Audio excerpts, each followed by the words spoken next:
Solivagus Edición Cultural presenta La democracia del ego. La democracia del ego es un podcast de divulgación para reflexionar acerca del poder y de la condición humana ante su práctica, para explorar las implicaciones que tiene esta relación en varios campos como la cultura, la política, la economía y la ecología, y desde luego, cómo se involucra en la vida personal de los profesionales de la política y de la ciudadanía en general.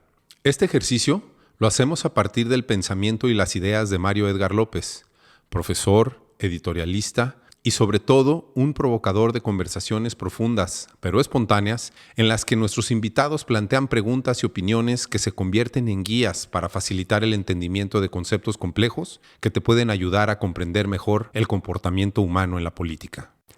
Esto es La democracia del ego, un programa de Solivagus para editar nuestro ego personal y colectivo, es decir, para editar nuestra cultura. Yo soy el Negro Bernal y me da mucho gusto dejarlos con Mario López. Gracias, Negro. Bienvenidas y bienvenidos. Mi nombre es Mario Edgar y me llaman Lobo. En estos días estuve pensando en una pregunta que quiero proponerte. ¿Qué relación tiene la idea del tiempo con el dominio y el poder? Y como es una pregunta compleja, revisé el pensamiento de dos autores que pueden ayudarnos a contestarla. El primero es Jacques Attali, economista y político, a quien consulto en su libro Historias del tiempo. El segundo es el sociólogo, historiador y filósofo Michel Foucault, en su obra La verdad y las formas jurídicas. Para iniciar, he escrito un breve texto que podrás consultar en las redes sociales de Solivagus. Comencemos. Dominar el tiempo. Existen élites que tienen la capacidad de establecer un control directo sobre la organización del tiempo de los otros. Esta es una de las mayores manifestaciones del poder. Dichas élites son las que obligan, por ejemplo, a adelantar o atrasar el reloj, 1 o 2 horas, 1 o 2 períodos, 1 o 2 jornadas más, cuando se establecen los horarios artificiales de verano o invierno. Hay una relación entre el dominio del tiempo y la posesión del poder, de la cual los horarios de verano o de invierno son solo una forma, quizás de las más conocidas y palpables, pero no la más importante. La relación entre tiempo y poder ha sido estudiada a lo largo de la historia y posee diversos matices que parten de una consideración que los poderosos han descubierto sobre la condición humana, aquella que revela que los humanos, a diferencia de los animales, organizan su vida en el tiempo, tienen una memoria que les genera cultura, son capaces de acumular vivencias que enriquecen su práctica, pueden también acumular conocimiento e inventar con ello teorías sobre las cosas. Los humanos, pues, poseen un herramental biológico, una circuitería cerebral que los hace grandes consumidores de tiempo, mientras que los animales privilegian el consumo de espacio, es decir, tienen una inteligencia más territorial. Por ello, la irrupción, la intromisión, el control de los grupos de poder en la organización del tiempo de las personas y de la sociedad es la irrupción que les garantiza el dominio sobre toda la actividad cultural, la aplicación de la tecnología y el conocimiento político. En la descripción de Jacques Attali, y abro comillas, toda cultura se construye alrededor del sentido del tiempo. Todo trabajo del hombre es pensado como un tiempo cristalizado. Cierro comillas. La organización humana que se da en el tiempo llega a ser una aceleración más importante que los propios ritmos de la naturaleza. Por lo tanto, y abro de nuevo cita de Attali, tener poder es controlar el tiempo de los otros y el suyo propio, el tiempo del presente y del futuro, el tiempo del pasado y el de los mitos. Fin de la cita. Si toda actividad social se cristaliza en la forma de concebir, dividir, distribuir y jerarquizar el tiempo, superando incluso los ciclos de la vida natural, entonces regular el tiempo es ejercer dominio. Existen diversas formas en que el dominio del tiempo consolida el ejercicio del poder. Una de ellas es el privilegio que tienen las élites de poder para escribir la historia, para nombrar los hechos relevantes, seleccionar los sucesos que pueden pasar a la memoria, es decir, el privilegio de diseñar las historias oficiales, aquellas que aparecerán en los libros de texto. Hacia el año de 1431, aproximadamente, un joven funcionario azteca llamado Tlacaelel habló al oído de Tlatoani Ixcoatl y le reveló la forma en que podría consolidar su señoría. Había que hacer desaparecer la historia de los pueblos rivales, quemar sus códices, borrar sus dioses, extirpar su memoria cultural acumulada en el tiempo. Incluso le aconsejó eliminar aquellos pasajes de la historia de su propio pueblo, el mexica, en el que éste aparecía débil y pobre. Había que reescribir la historia y adecuarla al imperio, imponer un nuevo calendario de fiestas, establecer nuevos días por guardar. Ixcoatl lo hizo y gobernó poderoso. El dominio de la memoria por medio de la historia oficial incluye la elección, la más conveniente para el poder, de quiénes son los héroes y los villanos que honrarán u odiarán sus pueblos, así como de las fechas que se conmemorarán con orgullo nacional, muchas de ellas sustituyendo otras fechas que es necesario eliminar del recuerdo. De esta forma, la fecha de celebración del Sol Invictus, práctica de los césares romanos, es sustituida por la triunfante Navidad cristiana, práctica del mismo Imperio Romano, pero ya cristianizado. Por eso también los liberales ilustrados, ganadores de la Revolución Francesa, sustituirán el calendario católico gregoriano por el calendario republicano francés, el cual buscaba eliminar todas las fechas religiosas católicas y establecer la llegada de nuevos días y de nuevos meses, como el famoso mes de Brumario, los cuales habían sido diseñados a partir de cálculos científicos y no teológicos que dieran cuenta de la nueva era secular que gobernaba sobre Francia. Por las mismas razones, el Imperio Soviético, durante la Guerra Fría, impuso sus fechas de fiestas nacionales sobre los pueblos subordinados de Lituania, Letonia, Estonia y el resto de su periferia. Y hoy en día, el sistema de Naciones Unidas, baluarte de la democracia occidental, establece diversos días de celebración mundial que no son compartidos por las culturas subordinadas, principalmente las orientales. El privilegio de escribir la historia que será publicada siempre es de los vencedores. Otra forma de transformar el tiempo en poder es organizar todas las rutinas de la vida y del trabajo por medio de horarios predeterminados. En 1973, el sociólogo Michel Foucault ofreció una serie de conferencias sobre las estrategias del poder en la Universidad Católica de Río de Janeiro, Brasil. En una de ellas puso el siguiente ejemplo. Existió entre los años 1840 y 1845 en Francia una organización que estructuraba sistemáticamente el tiempo de sus miembros. Abro comillas. No diré, decía Foucault, si es una fábrica, una prisión, un hospital psiquiátrico, un convento, una escuela o un cuartel. Se trata de adivinar a qué institución me estoy refiriendo. Fin de las comillas. Dicha institución estaba formado por 400 personas que debían levantarse todas las mañanas a las 5. A las 5:50 terminar su aseo personal, haber hecho la cama y tomado el desayuno. A las 6 comenzar el trabajo obligatorio que terminaba a las 8:15 de la noche. ¿Qué institución era? Era una fábrica de los inicios del capitalismo global en Europa. Es decir, uno de los primeros ensayos de cómo gobernar el tiempo y el trabajo humano en nombre de la producción masiva de objetos. A este tipo de fábricas con rutinas sistematizadas que establecían un estricto sistema de vigilancia sobre el tiempo de sus empleados, Michel Foucault les llamó fábricas prisiones o fábricas convento. De hecho, para el sociólogo Foucault, no era lo más importante que su público hubiera descubierto dicha adivinanza, sino el haber entendido que el poder estatal y capitalista moderno se basa en que una élite es capaz de ejercer el dominio sobre el tiempo de los otros. Las escuelas, las empresas, los hospitales, los monasterios, el ejército y sobre todo las cárceles, todas estas organizaciones pertenecen a la misma lógica de poder. Imponen horarios, regulan la vida, no permiten la decisión personal sobre el tiempo. Siguiendo siempre a Foucault en una cita, el empleo del tiempo es una vieja herencia. Las comunidades monásticas habían, sin duda, sugerido un modelo estricto. Rápidamente se difundió. Sus tres grandes procedimientos, establecer ritmos, obligar a ocupaciones determinadas y regular los ciclos de la repetición, coincidieron muy pronto con los colegios, los talleres y los hospitales.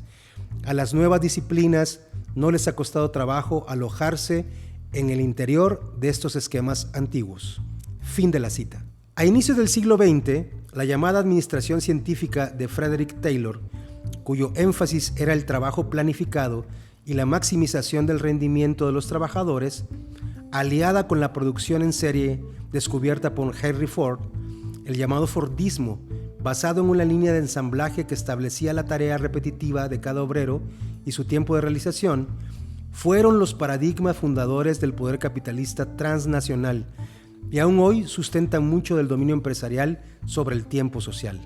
A propósito, ya Carlos Marx señalaba: el capitalista roba el tiempo que debería emplearse a respirar el aire libre y a gozar de la luz del sol. Él escatima el tiempo de las comidas. Nikos Poulantzas describe: la característica principal del Estado capitalista es que absorbe el tiempo y el espacio sociales, estableciendo sus matices y monopolizando su organización, convirtiendo a este tiempo-espacio en redes de dominio y poder.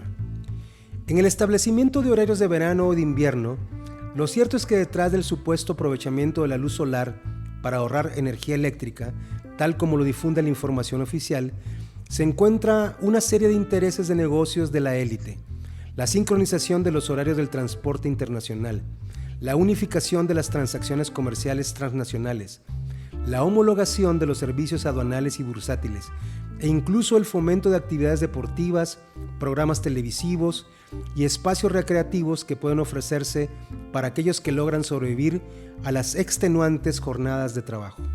Con claridad, la regla sigue siendo que el dominio del tiempo es tener poder. Pero esto también nos advierte de una lucha sólida por la libertad personal en este mundo contemporáneo, que consistiría en recuperar nuestros propios espacios de tiempo, no determinados por el poder del Estado, de las empresas o de los negocios, sino por nosotros mismos. Recobrar un tiempo propio, dominar nuestro tiempo, sería encontrar la libertad. La edición. Solivagos, edición cultural. Mario, ¿qué texto nos acabas de presentar y qué tema tan importante, tan enigmático y tan humano, ¿no? Es decir, el tiempo, si es que existe, es una creación humana.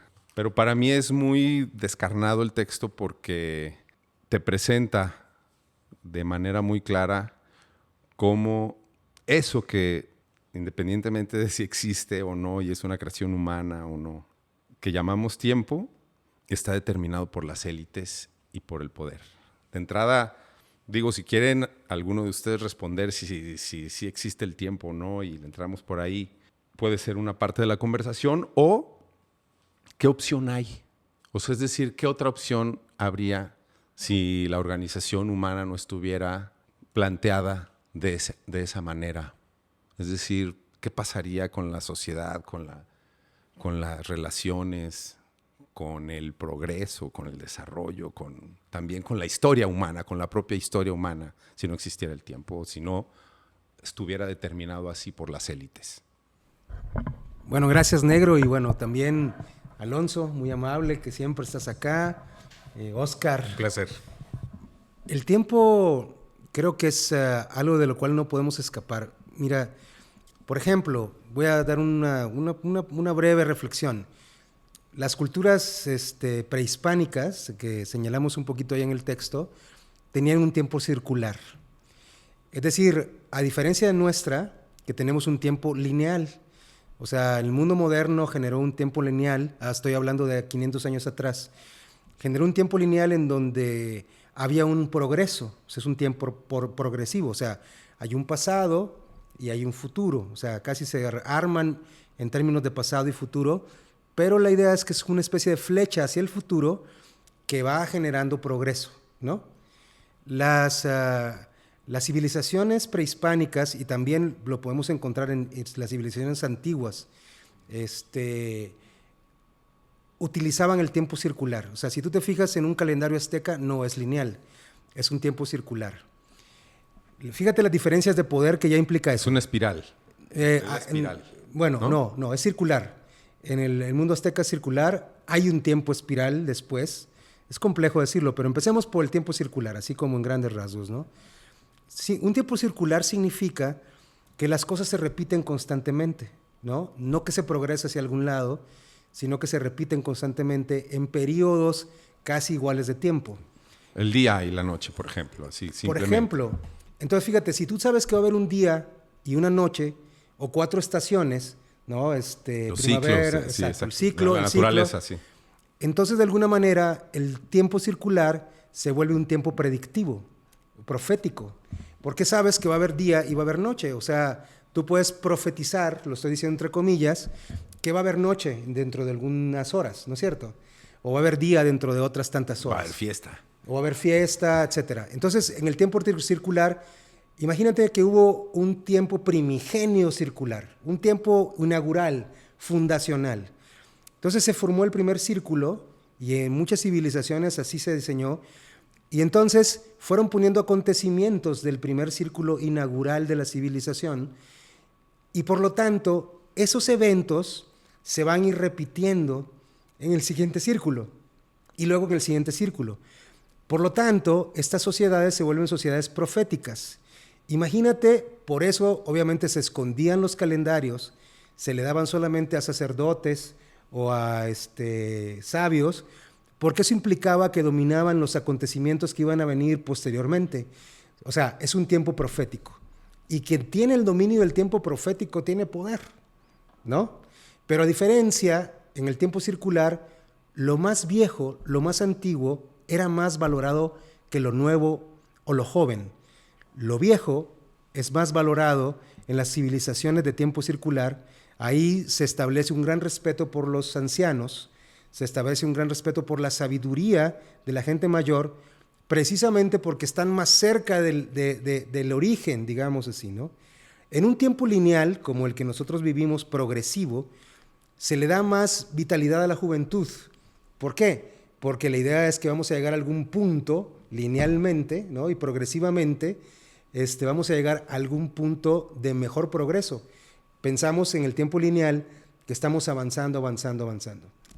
Ojo, en la administración del poder. Si el tiempo es circular, el poder lo tienen los ancianos. No sé si me voy a entender.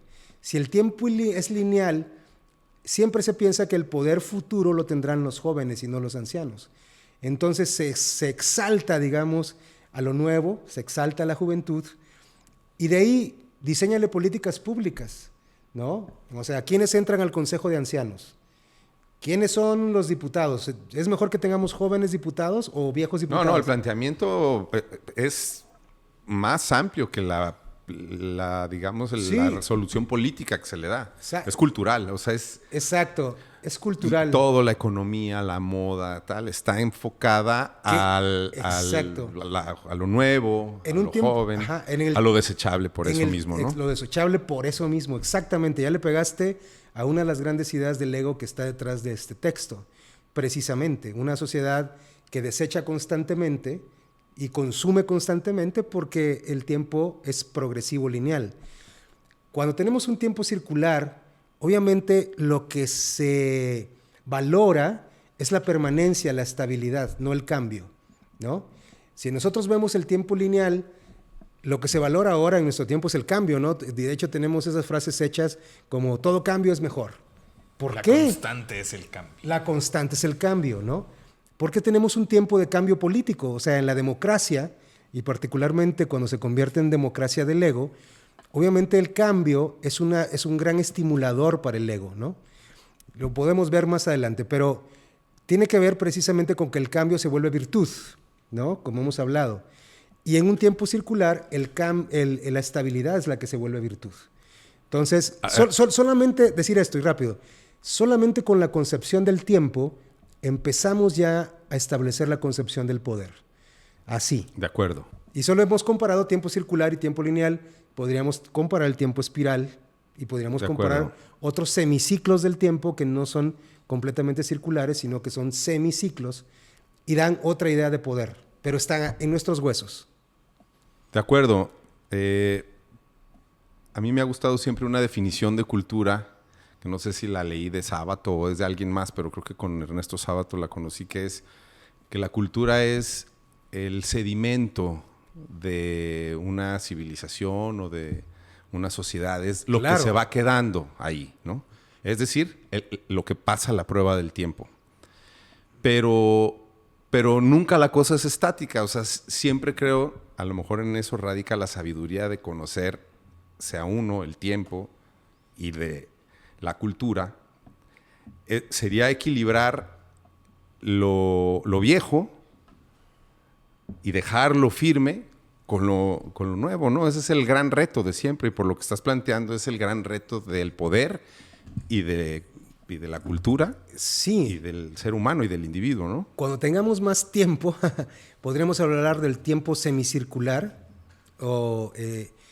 y ese es el tiempo del que estás hablando, un tiempo en donde en un periodo determinado podemos conjugar lo nuevo con lo viejo, pero esa no es una concepción que tengamos puesta en la cabeza. Los niños piensan en la historia humana, en el tiempo, como una sucesión de hechos, porque tienen el tiempo lineal en la cabeza. Sucesión de hechos progresivos. En el tiempo circular no habría sucesión de hechos progresivos, sino que habría una repetición. Claro. Cuando formamos un semicírculo, estamos hablando de que hay un grupo de ideas que podemos entender de manera antigua y de manera actual.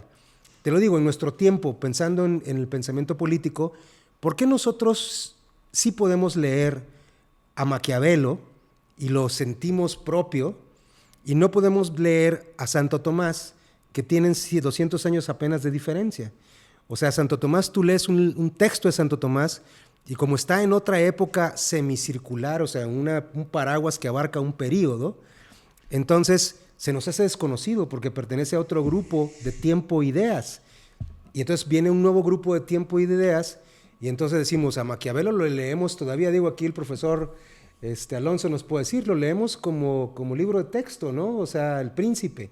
Ya se fue escrito en el 1500, pero si nos atrasamos un poquito en el 1300, ya no leemos a Santo Tomás, ya no tenemos capacidad para entenderlo, porque pertenece a otro periodo semicircular de tiempo, a otra época, porque la época tiene un inicio y un final, es una muy buena definición.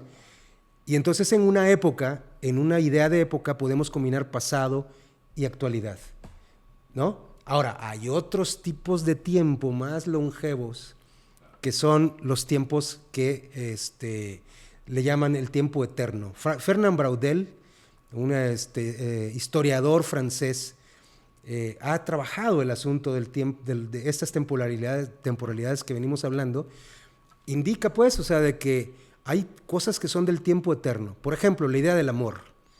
Se pierde en el tiempo y en las épocas, o sea, traspasa transversalmente todas las épocas humanas. Se ha hablado del amor, ¿no? Se ha hablado del poder en tiempo eterno, ¿sí? En general yo creo que los misterios, ¿no? Dios, los ¿no? misterios. La divinidad, la espiritualidad, exacto. Trastoca. Entonces ese es un tiempo súper más longevo que casi se pierde en la historia humana, pero que instaló conceptos que, a diferencia, por ejemplo, decimos, si yo te menciono la palabra democracia, eso tiene un origen en Grecia. Estamos hablando 400 años antes de Cristo. Pero si yo te digo la palabra poder, esa se va a la historia que se pierde, ¿no? O sea, ¿dónde comenzó el concepto de poder? O el concepto de divinidad, o el concepto de amor también. O sea, entonces, estos juegos de temporalidades generan cultura. Ciertamente, yo estoy de acuerdo contigo. Es decir, el tiempo es más importante de lo que las élites nos han hecho creer y enseñar. Cierro con esto. Imagínate que los niños aprendieran diferentes formas de organizar el tiempo y no solo lineal, que se aprendan las fechas. ¿Qué pasó en 1789? No, pues la Revolución Francesa. ¿Qué pasó en 1770? O sea, y con eso sacan 10 en el examen. Pero si pudieran agrupar épocas y pudieran ver cómo en la época hubo un inicio de ideas, una culminación de ideas y un final de las ideas, como el que estamos viendo ahora de las ideas modernas. O sea, las ideas modernas comenzaron hace 500 años siendo ideas que solucionaban cosas. La libertad solucionaba cosas. El Estado nacional solucionaba cosas. ¿Sí me voy a entender?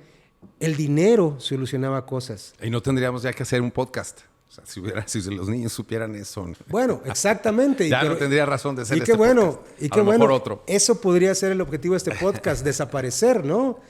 En el tiempo, pero porque se asimilan estas ideas. La forma en que educas en el tiempo a la mente de las personas, y ahí viene otra vez el ego, que tiene que ver mucho con la mente, la forma en que educas la mente en términos de tiempo te determina el poder. Así como a grandes rasgos. A mí lo que... quiere entrar Oscar? Bueno, Oscar Zúñiga, por favor. Yo lo que te quería decir, Mario, es que sí, diario es loas para Mario, pero merecidas. Es decir, a mí me atrapa el poder que tienes verdaderamente para plantear algo tan sencillo como el tiempo y conducirnos reflexivamente en él.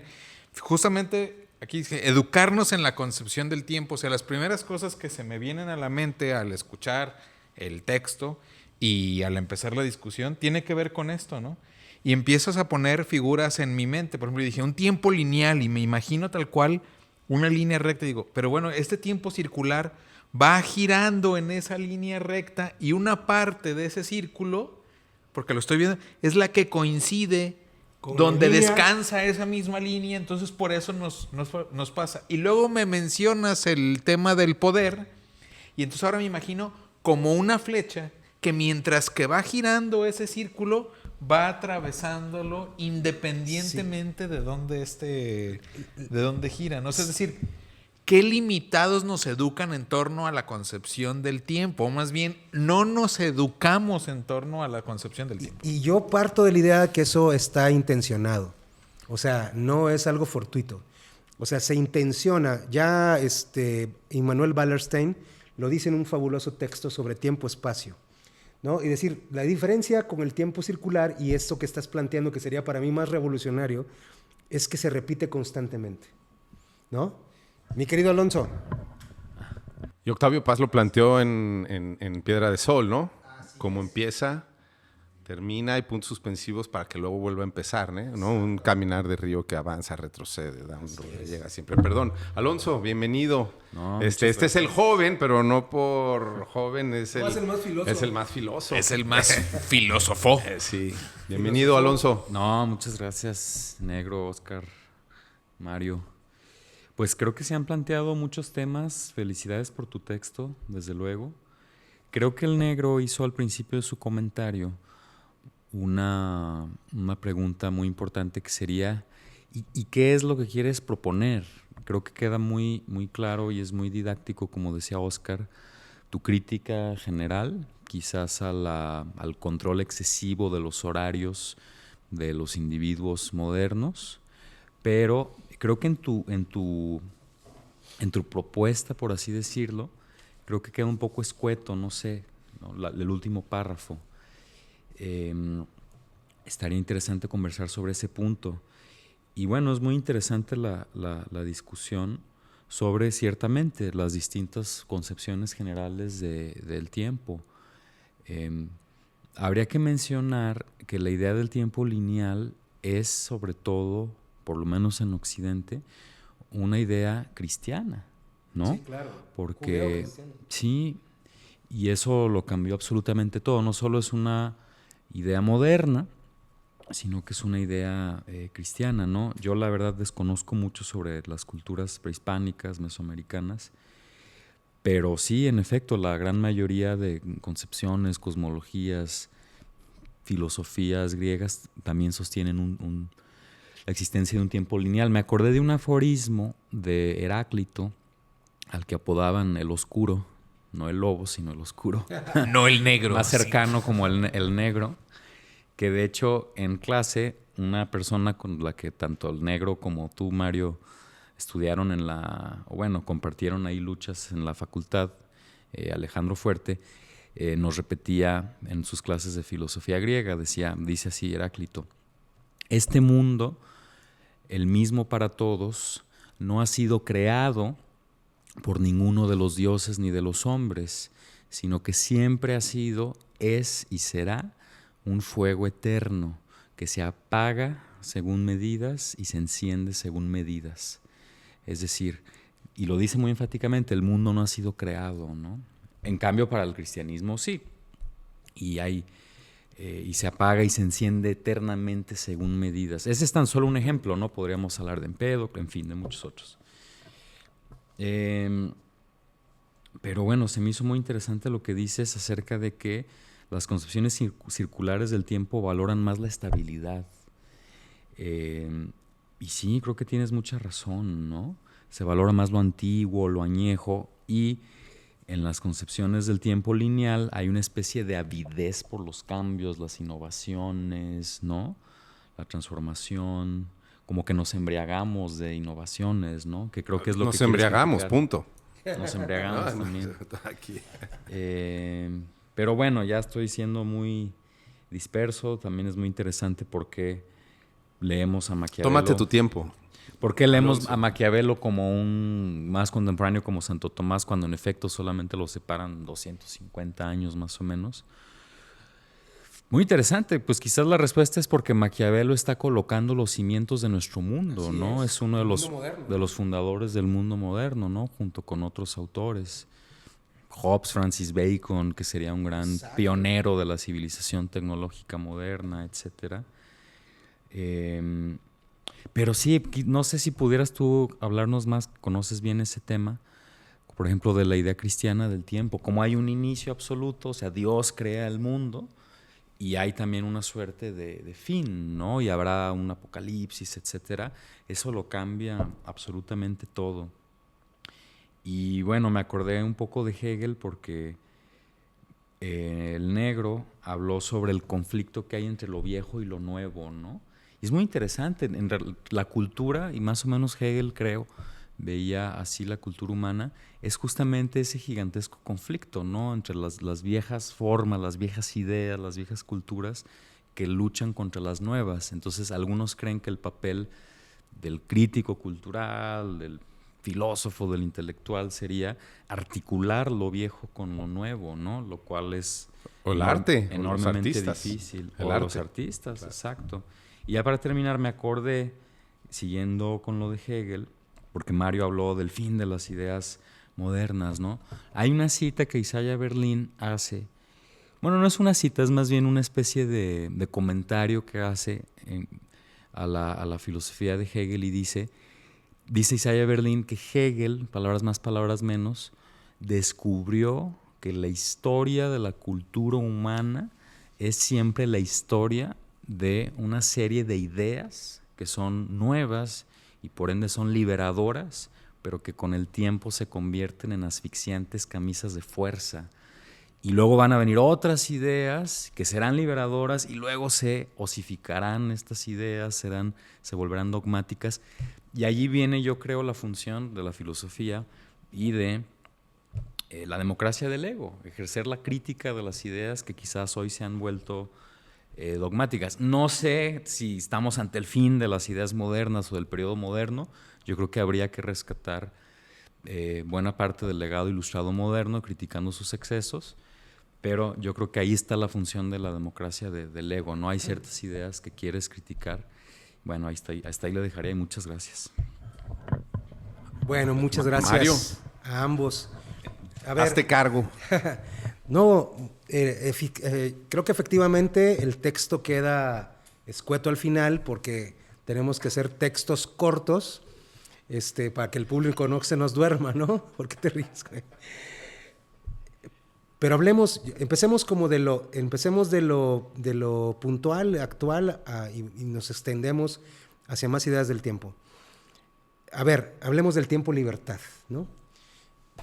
John Holloway, un libro que a mí me gusta mucho y que es un libro que algunos calificarán de radical, que se llama Gritar el capitalismo, el hacer contra el trabajo, pone un ejemplo que creo que lo puede ilustrar, ¿no? Dice, imagínense que en Tokio hay una trabajadora de una fábrica, estamos hablando de Japón, que un día decide, no voy a ir a trabajar para leer un libro en un parque. O sea, eso es la idea del tiempo-libertad. O sea, donde tú dices, yo quiero hacer cosas que el sistema no me deja hacer, ¿no? Y si yo agrieto, usando la idea de Holloway, agrieto eso y digo, no voy a ir a trabajar porque me quiero ir a leer un libro en un parque, estoy robándole la capacidad de dominar mi tiempo al sistema. Cuando el tiempo se combina con el dinero, se vuelve todavía peor. Porque es decir, tengo que trabajar para tener dinero. Y eso significa que debo llegar a tal horario, checar una tarjeta, ¿no? Menores grados de libertad por dos lados. Exactamente. ¿no? Por el tiempo y por la economía. Y por el dinero. Claro. Yo creo que cualquiera de nosotros ha sentido la sensación liberadora que son unas vacaciones, ¿no es cierto? Y además están controladas. Yo creo que el mayor nivel de independencia del poder es poder manejar nuestro tiempo. Tienes que negociar, o sea, se trata de negociar con los sistemas, se trata de negociar con el dinero, pero si logras tener tú el dominio de tu tiempo, experimentas no solamente psicológica, sino biológicamente una libertad. El descanso llega más claramente, la mente está más tranquila. O sea, las vacaciones soñadas son una cosa que se vienen construyendo desde el mundo moderno. Es la vida. Es la vida, o sea, la playa, la montaña. Silvio dice en una canción, como si vivir fuera tiempo libre, espacio para estar. Exacto. La cosa está en que eso, ¿no? En que el tiempo fuera... Así es. Entonces inventémonos ese concepto, tiempo-libertad, ¿no? O sea, eso ya es una rebelión individual, personal, que puede ser social en su momento. Entonces, ¿qué quiero provocar? Porque eso es de las segundas, ¿no? Pero efectivamente eso. O sea, efectivamente, la idea de que si entendemos el tiempo, ¿no, mi querido Oscar? O sea, podemos tener mayores grados de libertad política. Sí, yo creo que ahí sí Mario tiene un punto, en el sentido de que para los que lo escuchamos y lo leemos, el texto nos trata de presentar ahí la película clara de que vivimos en un sistema que domina el tiempo, ¿no? Las élites dominan el tiempo y el poder domina el tiempo.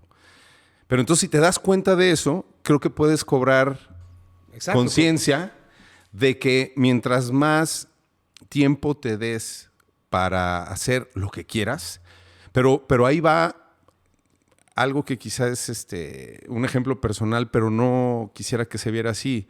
Es decir, yo a veces caigo en cuenta con la propia, digamos, experiencia, pero más con este texto el día de hoy, que a veces prefiero no escuchar la radio para no estar sujeto a lo que el programa, la estación, el sistema está presentando, y prefiero escuchar, aunque sí es del mercado y de la oferta que existe y a la que tengo acceso, lo que voy deseando en ese momento, pero trato de salirme de la agenda de los programas de la tele, bueno, excepto el fútbol, por supuesto, pero un poco así, ¿no? Es decir, tengo la sensación de que ahí vas ganando ciertos espacios de libertad. Y en otros ejemplos también. Alonso. Sí, muchas gracias. Yo tendría una pregunta. ¿Por qué la persona que decide faltar a su trabajo sin pedir un permiso, me imagino que es el ejemplo para irse a leer, sería intrínsecamente virtuoso? Es decir, y no lo hago nada más por provocar, pero ¿qué tal que esa persona es un médico y tenía que operarte y si no recibías la operación? ¿Sí me explico? O sea, me parece un ejemplo todavía un poco general o abstracto, porque hay un tema ahí de la responsabilidad. Si no, me parece que el simplemente faltar al trabajo pues podría ser conceptualizado por algunos como un simple capricho o un impulso. No, pero ¿sabes a dónde me llevó el ejemplo de Mario? Creo que la pregunta la debe de responder él, pero a donde me llevó a mí es a que el propio sistema a lo mejor le debería de dar la posibilidad por diseño a lo mejor a esa japonesa de tener 10 días al año o 5 días al año de hacer eso. O sea, no sé, si en políticas públicas tú diseñas el calendario o en temas sindicales, ya como derechos de los trabajadores, se llegara a un punto en el que puedes hacer eso, bueno, 3, 5 veces al año, ¿no? Porque lo deseas, te apuntas, lo prevés quizás. A lo mejor no porque se me antojó y no voy, sino que lo puedes preparar, es adicional a las vacaciones y a todas estas estructuras. Pero sigue siendo limitada mi respuesta y quisiera que Mario... No, bueno, yo quisiera escuchar también a Oscar y puedo conjuntar, Va. porque ya saben, aquí Alonso me provoca de la manera más gacha. Nos lleva hasta el fondo de la reflexión. ¿Cómo que gacha? No, Y sí, empieza a circular me parece el correcta. tequila. No, los soles más agudos. Si exacto. pretendes no ser tocado en tus textos, No, lo claro desinvitamos que no. aquí, Alonso. Nomás que dice tantas cosas sabias, Alonso, lo digo de corazón, que se me van, pero voy a tratar. Adelante, amigo.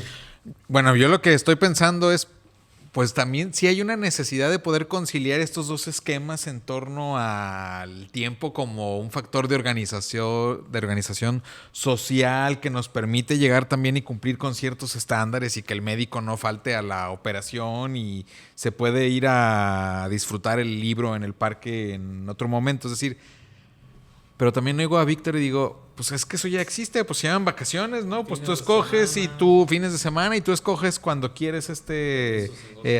Lo que yo pienso es que entonces están desbordados los esquemas, es decir, se desborda la forma de trabajar, o sea, se desborda en el sentido de que te exigen cosas que transgreden tus tiempos que deberían de estar dedicados para ese balance, ¿sí? Para tu ocio y parte de nuestra cultura de no te concentras ni siquiera en el trabajo probablemente, y hablo también de lo más lineal y cuadrado que es las 8 horas de tu trabajo, y en realidad terminas haciendo tu trabajo después en el tiempo en que en realidad deberías de estar dedicado a estar con la familia, a leer poesía, a disfrutar el arte, a irte a escuchar a la filarmónica, etcétera. Es decir, a escuchar este podcast, desde luego, en fin. Creo al Atlas Santos. Creo que se generan como unos desbordes pues interesantes, ¿no? Por eso me remito otra vez a cómo educarnos en el tiempo, en la concepción de nuestro tiempo. Sí, a ver, Oscar acaba de decir una palabra clave para entender el poder cultural del tiempo sobre nuestra cultura. Ocio. ¿Cuál es el contrario del ocio? Negocio, no ocio. ¿Qué es lo que exaltamos? El negocio. Y el ocio lo menospreciamos. O sea, es decir, el tiempo de ocio está subvalorado frente al tiempo del negocio. Y fíjate, la producción artística o cultural... ¿Es ocio? No, bueno. Bueno, tiene mucho. Apela al tiempo del mercado o de la gente en sus tiempos de ocio. Es decir, este podcast probablemente la gente lo va a escuchar en su tiempo Ojalá lo escuchen en el baño. De ocio, ¿no? En el baño, bueno, sí. Pero esa es una paradoja, sí. O sea, vean la potencia de las dos palabras, ocio y negocio, ¿no? Y en qué valoración, en qué rango de valoración se encuentra en nuestra cultura actual. Eso nos dice todo, o sea, ahí está, las palabras como formando la realidad, ¿no? Pero por otro lado, ¿por qué podemos llamar virtud a la libertad, al tiempo libertad? El concepto griego de virtud, lo que pasa es que nosotros hemos reducido los conceptos a una definición simple y directa de la palabra, pero virtud en Grecia significaba muchas cosas integralmente, ¿no? Y entre otras cosas significaba esa sensación de paz, ¿no? Esa sensación de tranquilidad. Virtud ahora lo entendemos mucho como pórtense bien, ¿verdad? Pórtate bien. Se ha vuelto moralino. Se ha vuelto moralino. Pero la democracia del ego, precisamente tratando de desnudar al ego, porque obviamente, digamos, negocio va mucho más con el ego que ocio, ¿no? Ocio es liberador, negocio es bastante ególatra, por lo que sabemos, o sea, lo que tiene que ver con la construcción de nuestro futuro, la angustia de que no pase nada, que acumular dinero, negocio, ¿no? Y ocio parece desperdicio, cuando en realidad se trata... le sigo contestando. Perdón, nada más a una acotación. Ya quedamos también en la discusión de la democracia del ego, que el ego tiene probablemente la faceta virtuosa. De acuerdo. Y la dijimos- faceta... Y dijimos que la ¿no? faceta virtuosa es cuando se vuelve un maestro de la conciencia, hacia Es correcto. la Y la conciencia. faceta viciosa, que es Cuando parte cuando de te la pierdes. humanidad, es la Yo condición diría, humana, ¿no? Cuando te pierdes en el negocio, estás ¿Hacia en la dónde va el faceta- ocio y el negocio? Exacto, la faceta de obscura del ego es el negocio. El negocio malentendido, el negocio extremadamente compulsivo. Yo no puedo dejar de trabajar, no le puedo dejar de dedicar tiempo a mis hijos, a mi familia, ni a mí mismo porque tengo que hacer dinero. Esa es la faceta compulsiva del ¿Puedo negocio. interrumpirte una vez más? Acabo de escuchar un podcast el día de hoy Pero en se me donde va el la- invitado, Corten esa fíjate parte. bien, donde el invitado, déjenme decirles, el invitado es un experto en negocios, de estos chavos que se puso vivo y creó una solución para tecnológica en la bolsa de valores, información de la bolsa y tal, y a los 26 años una gran empresa, Intel, transnacional, le compró su negocio en 50 millones de dólares y él quería levantar dinero y le compraron 50 millones de dólares. Y desde muy chavo es una persona exitosa en ese rubro económico. Pero el punto del podcast es que hay un instituto en Estados Unidos y hay un curso en MIT para las personas que, como él, son muy ricos desde muy jóvenes y particularmente que venden su empresa y ya no tienen nada que hacer a los 50 años, y creo que es el instituto Halftime, o sea, del medio tiempo en la vida. Y se están planteando ¿qué hacemos? Porque se deprimen siendo multimillonarios. Y entonces estuvo muy interesante el podcast el día de hoy, pero creo que tiene que ver con eso que estás mencionando, Sí, ¿no? o sea, por eso pasa. A ver, el ego compulsivo tiene esa característica. No puede dejar de, como es compulsivo, no puede dejar del hacer, ¿no? O sea, los momentos de tranquilidad y paz son enemigos del ego compulsivo, ¿no? Decía Buda, pobres hombres, viven como si nunca fueran a morir y mueren como si nunca hubieran vivido. Exacto, o sea, eso, le estamos llegando a cosas muy concretas, pero regresemos al asunto de la virtud. O sea, la virtud era para los griegos un concepto muy complejo. Abarcaba, digamos, bienestar en todos los ámbitos. No solamente bienestar, digamos, en el bien hacer, en el bien proceder, sino también la posibilidad de el disfrute de la belleza, es virtud. De hecho, y tú lo sabes bien, o sea, la relación virtuosa que trabajan Aristóteles y Platón es de la belleza como virtud. Lo bello y lo bueno. Esos eran sus ejes. Lo bueno es bello, ¿no? Hay una sola palabra para... Exacto, pero virtud. Igual, y es muy parecida a la palabra shalom de los judíos, que significa paz. Todavía te saludan ahora y te dicen shalom, paz para ti. Pero cuando te dicen shalom, no te están deseando que estés bien. Como nosotros decimos, ¿qué onda? ¿Cómo estás? No, pues bien. No, shalom es, te deseo que estés bien económicamente, te deseo que estés bien con tu familia, te deseo que estés bien en tu trabajo, te deseo, o sea, son palabras integrales que precisamente cuando difuminamos la idea, y quienes quieran tener un poquito más de argumentos, váyanse al capítulo 1, cuando presentamos la democracia del ego, de lo que hablan los filósofos cuando hablan del buen o mal gobierno y virtud, están hablando que un gobierno virtuoso promueve toda la extensión de la virtud. Bien comer, bien estar, bien vivir, bien caminar, bien escuchar música. Y que ahora los pueblos latinoamericanos, o sea, nuestras comunidades indígenas latinoamericanas las han condensado en la idea del buen vivir, ¿no? ¿Qué es el buen vivir? Es la virtud griega. Buen comer, buen vestir, buen amar, buen disfrutar. ¡Wow! O sea, y por supuesto, precisamente esta En división- Culturatl está citado el buen vivir. Exactamente. En náhuatl. Sí, o sea, y cuando queremos, digamos, dislocar al sistema, porque es cierto, hay vacaciones, yo estoy de acuerdo, Oscar, hay vacaciones, pero son vacaciones bajo la lógica programática. Predeterminada, sí. O sea, un día tú te levantas con ganas de leer y no puedes leer. O sea, los que, digamos, nos dedicamos a esto de la lectura o que nos gusta la lectura, Sabemos que hay días que no nos dan ganas de leer. Y sin embargo tenemos una práctica de la lectura que, o sea, yo quiero leer, pero ahorita la neta no tengo ganas. Cuando te llega la inspiración o el momento, yo digo, a lo mejor tendrían que haber días de inspiración, es decir, tienes 5 días a la semana de inspiración. Bien, hoy me voy a gastar mi primer día de inspiración. Hoy quiero quedarme a leer. O sea, esta idea de la eficiencia, como hablamos en el capítulo 1, precisamente nos dice, no, es que si tú te quedes a leer, se perdió el hilo de la eficiencia.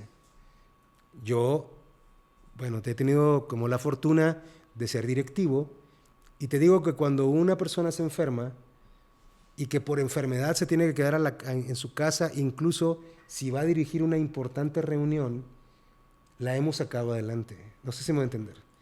O sea, no es cierto que tenemos que ser máquinas, máquinas eficientes y por lo tanto, comparen el peso de la enfermedad. Yo creo que tendría que ser un peso similar al del ocio, porque el ocio es mucha salud. Entonces es como, oigan, pues yo hoy pues resulta que quiero tener mi día de recreación y ocio, gracias empresa, gracias trabajo, me voy a quedar a dormir, a ver mi serie favorita, que ayer me quedé viéndola hasta las 4 de la mañana y ahora estoy con una pinche... O sea, lo que me quiero decir es, ¿qué es lo que busca esta idea? Precisamente revelar lo que poco se nos revela. Ciertamente el manejo de nuestro tiempo, crear en la conciencia el manejo del tiempo, es combatir al ego desordenado.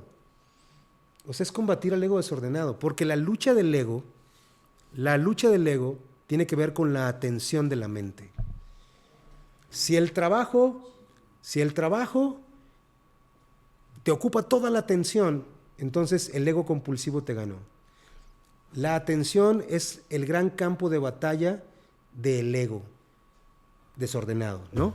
Pero no sé, Oscar... No, bueno, lo Pedro. que está claro es que, un gran sector de la población, incluso no solo de México, sino de la humanidad, pues muchas veces tiene que, no se da cuenta de esto, no tiene noción de la libertad, no tiene noción del tiempo, son autómatas que viven para comer, para subsistir.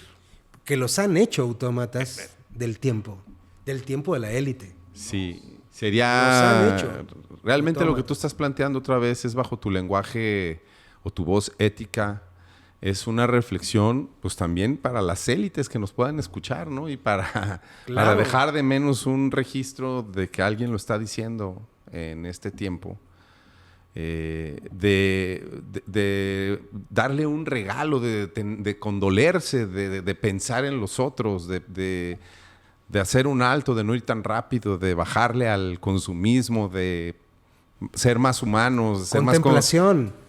más empáticos con lo humano, Claro. Por eso, para darte pie al casi cierre, aquí voy a leer a Renato Leduc en la famosa canción de Tiempo que dice: y hoy que de amores ya no tengo tiempo, amor de aquellos tiempos, cómo añoro la dicha inicua de perder el tiempo. Hermoso. O sea, una cosa creo que importante, que se liga también con la democracia del ego. Controlar el tiempo, de hecho la idea general de control es una idea del ego. El ego desordenado. Tiene que ver con que para yo sentirme seguro, para yo producir en la empresa fordista, ¿no? En la empresa taylorista, necesito gobernar el tiempo de los demás como una señal de reafirmación de mí mismo en términos de mi propio poder. El problema, y hasta que no podamos convertirnos en seres inmortales, que algunos dicen que ya pronto estamos en eso, es que cuando se acerca el tiempo de la muerte, entonces hasta los poderosos ven que son frágiles en el dominio de su propio tiempo. La enfermedad es tiempo, el trabajo es tiempo, el pensamiento es tiempo, la creación es tiempo, ¿no? Entonces, volver consciente al tiempo, y regreso a la provocación de mi querido Alonso, es el objetivo de este capítulo. O sea, ¿cómo administro mi tiempo? ¿Quién me administra mi tiempo? Y sabrán quién tiene el poder. tú vas a estar mañana a las 7 de la mañana en la Universidad de Guadalajara dando clases. Alguien me administró el tiempo. Y el de los estudiantes, además. Y vas a darla de 7 a 11. O sea, bueno, es muchísimo, ¿no? 7 a 9, 7 a 10. O sea, porque también cuando... Y eso es otra, digo... Ahí la disyuntiva, Mario, es que también participar Claro. de proyectos, participar de un Sí. oficio... Implica el tiempo. pero también te vivifica y también te nutre y también construye tu ego Completamente. virtuoso. Y entonces, ¿cómo zafarte de eso? ¿O por qué plantear zafarte de eso? El cuerpo y la mente lo saben. Sí saben cuando están siendo oprimidos en términos de su tiempo y cuando es sensato y completamente retribuible dedicarle tiempo al trabajo, ¿no? Holloway lo plantea así. Tendríamos que cambiar el concepto del trabajo para disfrutar el trabajo por el concepto del hacer. Otra cosa que ya hemos Yo vine a hacer, no vine otra a cosa trabajar. que ya hemos comentado aquí en algún otro capítulo es este tipo de políticas públicas que se están Claro. trabajando, como la renta universal, la renta básica universal, ¿no? Que le daría a una persona su derecho a tener un sustento económico para que, si quiere, Sí. viva nada más de eso Yo- y dedique a lo que quiera. Yo no sé si Alonso Su y Oscar quieren terminar. Yo sí termino. O sea, el tiempo libertad es la liberación del ego alocado. Aquí que cada quien termina a la hora que quiere. Bueno, O yo a ya la hora terminé. que puede. El tiempo libertad es el triunfo sobre el ego alocado. Ya está. Oscar, Nada, nuevamente, muchísimas gracias, Mario. Alonso. O sea, No, muchas gracias. Yo creo que yo con la reflexión que me quedo es que sí tenemos que pensar más seriamente sobre el tiempo porque pues, somos tiempo radicalmente y tienen mucha razón, ¿no? Es lo más vital y precioso, pero no reflexionamos lo suficientemente sobre el tiempo y qué hacer con nuestro tiempo, ¿no? En fin, tiene mucho que ver con ética, una vez más, que es uno de los grandes temas de Mario, ¿no? ¿Qué hacer con nuestro tiempo, ¿no? Quizás eso es la ética. Mario, aunque ya quieres terminar, ¿qué le recomendarías al auditorio para leer o para que tenga esas referencias del tiempo? Por ejemplo, les quiero decir algo. Tu primera intervención a mí me llevó una escena que condensa una gran imagen de la vida en la Tierra, de la humanidad, que es esta película de Stanley Kubrick, la de Odisea en el espacio, ¿no? Que comienza con estos simios en la, digamos, la prehistoria y tal, cuando todavía el hombre no domina siquiera a las bestias, ¿no? Porque todavía lo ataca un jaguar o algo así, ¿no? Además es una escena preciosa, es lo más, creo, culmen del cine para mí, musicalmente también. Pero luego en un momento, ese simio y su grupo se pelean por un espacio con otro grupo y quizás ahí te está dando la idea primera de la propiedad privada y una serie de cosas que plantea este cuate muy Claro, interesantes, claro. pero a donde voy en el Tratado del Tiempo del director es que de pronto hace el brinco el hueso, ¡pah! Le pega muy molesto, muy enojado, lleno de ira. Este simio le pega, vuela el hueso y de pronto cambia la escena y es una escena en el futuro, en el espacio, en una nave que va por ahí. Para mí es algo poético y muy fuerte, Claro. en términos de la extensión del tiempo. Bueno, ya que me has dado la oportunidad, porque sí se me ocurrió mientras Alonso hablaba y ahora contigo, ¿qué recomendación haría yo? La Comunidad del Anillo, del Señor de los Anillos, la película del Señor de los Anillos, la primera parte, La Comunidad del Anillo. El mago Gandalf está hablando con un pequeño hobbit, un hobbit que se llama Pippin, y entonces, está hablando con Frodo, el hobbit que está llevando el anillo, me equivoqué, y entonces le dice el hobbit, Frodo, le dice, ¿cómo me gustaría no haber tenido que cargar con este anillo? Y entonces Gandalf le dice algo así como, nosotros no podemos decidir lo que nos toca en la vida. Hay cosas que nos tocan, pero sí podemos decidir sobre lo que hacemos con el tiempo que nos han dado. Eso es el tiempo libertad. Eso es la libertad del ego. Muy bien. Oigan, pues muchas gracias a todos por escucharnos. Como siempre, gracias a los presentes. Gracias Juan Pablo Camichín, Óscar, Mariol, Alonso y por supuesto nuestro invitado especial ahí. De backstage. Exactamente, De de tras backstage. bambalinas, Pablito Urrea. Muchísimas gracias y no me queda más que recordarles que pues no somos un programa de psicología, no somos un programa de autoayuda, ¿no? Ni un curso de ciencia política. Tampoco somos una sesión de catecismo. Somos La Democracia del Ego, un programa de Solivagos Edición Cultural. Muchas gracias, hasta la próxima. Solivagos Edición Cultural presentó La Democracia del Ego con Mario Edgar Lobo.